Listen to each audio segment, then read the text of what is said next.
Shalom bagi kita semuanya. Firman Tuhan untuk kita hari ini dari 1 Petrus pasal 2. Yesus Kristus batu penjuru. Karena itu buanglah segala kejahatan, segala tipu muslihat, dan segala macam kemunafikan, kedengkian dan fitnah. Dan jadilah sama seperti bayi yang baru lahir, yang selalu ingin akan air susu yang murni dan yang rohani, supaya olehnya kamu bertumbuh dan beroleh keselamatan. Jika kamu benar-benar telah mengecap kebaikan Tuhan dan datanglah kepadanya, batu yang hidup itu yang memang dibuang oleh manusia, tetapi yang dipilih dan dihormati di hadirat Allah.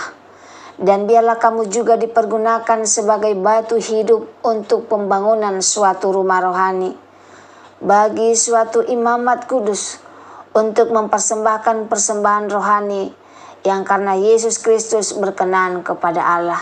Sebab ada tertulis dalam kitab suci, sesungguhnya aku meletakkan di Sion sebuah batu yang terpilih, sebuah batu penjuru yang mahal, dan siapa yang percaya kepadanya tidak akan dipermalukan. Karena itu bagi kamu yang percaya, ia mahal. Tetapi bagi mereka yang tidak percaya, batu yang telah dibuang oleh tukang-tukang bangunan telah menjadi batu penjuru, juga telah menjadi batu sentuhan dan suatu batu sandungan. Mereka tersandung padanya karena mereka tidak taat kepada firman Allah, dan untuk itu mereka juga telah disediakan. Tetapi kamulah bangsa yang terpilih, imamat yang rajani, bangsa yang kudus, umat kepunyaan Allah sendiri, supaya kamu memberitakan perbuatan-perbuatan yang besar dari Dia, yang telah memanggil kamu keluar dari kegelapan kepada terangnya yang ajaib. Kamu yang dahulu bukan umat Allah, tetapi yang sekarang telah menjadi umat Allah, yang dahulu tidak dikasihani, tetapi sekarang telah beroleh belas kasihan. Peringatan untuk hidup sebagai hamba Allah. Saudara-saudaraku yang kekasih, aku menasihati kamu, supaya sebagai pendatang dan perantau kamu menjauhkan diri dari keinginan-keinginan daging yang berjuang melawan jiwa.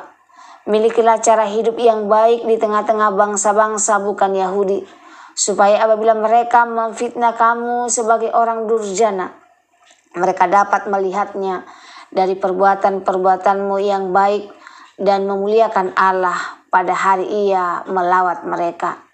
Tunduklah karena Allah kepada semua lembaga manusia, baik kepada raja sebagai pemenang kekuasaan yang tertinggi, maupun kepada wali-wali yang diutus untuk menghukum orang-orang yang berbuat jahat dan menghormati orang-orang yang berbuat baik.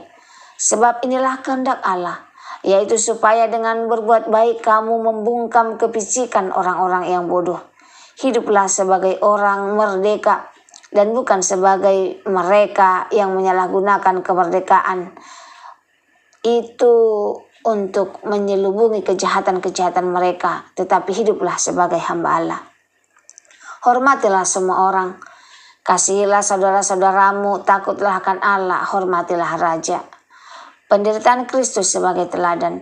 Hai kamu hamba-hamba, tunduklah dengan penuh ketakutan kepada Tuhanmu, bukan saja kepada yang baik dan peramah, tetapi juga kepada yang bengis. Sebab adalah kasih karunia jika seorang karena sadar akan kehendak Allah menanggung penderitaan yang tidak harus ditanggung. Sebab dapatkah disebut pujian jika kamu menderita pukulan karena kamu berbuat dosa? Tetapi jika kamu berbuat baik dan karena itu kamu harus menderita, maka itu adalah kasih karunia kepada Allah. Sebab untuk itulah kamu dipanggil, karena Kristus pun telah menderita untuk kamu dan telah meninggalkan teladan bagimu, supaya kamu mengikuti jejaknya. Ia tidak berbuat dosa dan tipu tidak ada dalam mulutnya. Ketika ia dicaci maki, ia tidak membalas dengan mencaci maki. Ketika ia menderita, ia tidak mengancam, tetapi ia menyerahkannya kepada Dia yang menghakimi dengan adil. Ia sendiri telah memikul dosa kita dalam tubuhnya di kayu salib, supaya kita yang telah mati terhadap dosa hidup untuk kebenaran. Oleh bilur-bilurnya kamu telah sembuh. Sebab dahulu kamu sesat seperti domba, tetapi sekarang kamu telah kembali kepada gembala dan pemelihara jiwa. Shalom bagi kita semuanya. Firman Tuhan untuk kita hari ini dari 1 Petrus pasal 2 ayat 1 sampai 25. Judulnya dipanggil hidup berbeda. Surat ini ditulis kepada orang percaya yang hidup di tengah tekanan dan penderitaan. Banyak dari mereka difitnah, ditolak, bahkan diperlakukan tidak adil karena iman mereka kepada Yesus Kristus. Namun melalui firman Tuhan ini, Tuhan mengingatkan bahwa kehidupan orang percaya harus berbeda. Pertama, kita diminta membuang kehidupan lama. Rasul Petrus menyebutkan beberapa hal yang harus ditinggalkan. Kejahatan, tipu muslihat, kemunafikan, iri hati, dan fitnah. Semua itu adalah sifat manusia lama yang merusak hubungan dengan Tuhan dan sesama. Yang kedua, kita diajak bertumbuh secara rohani.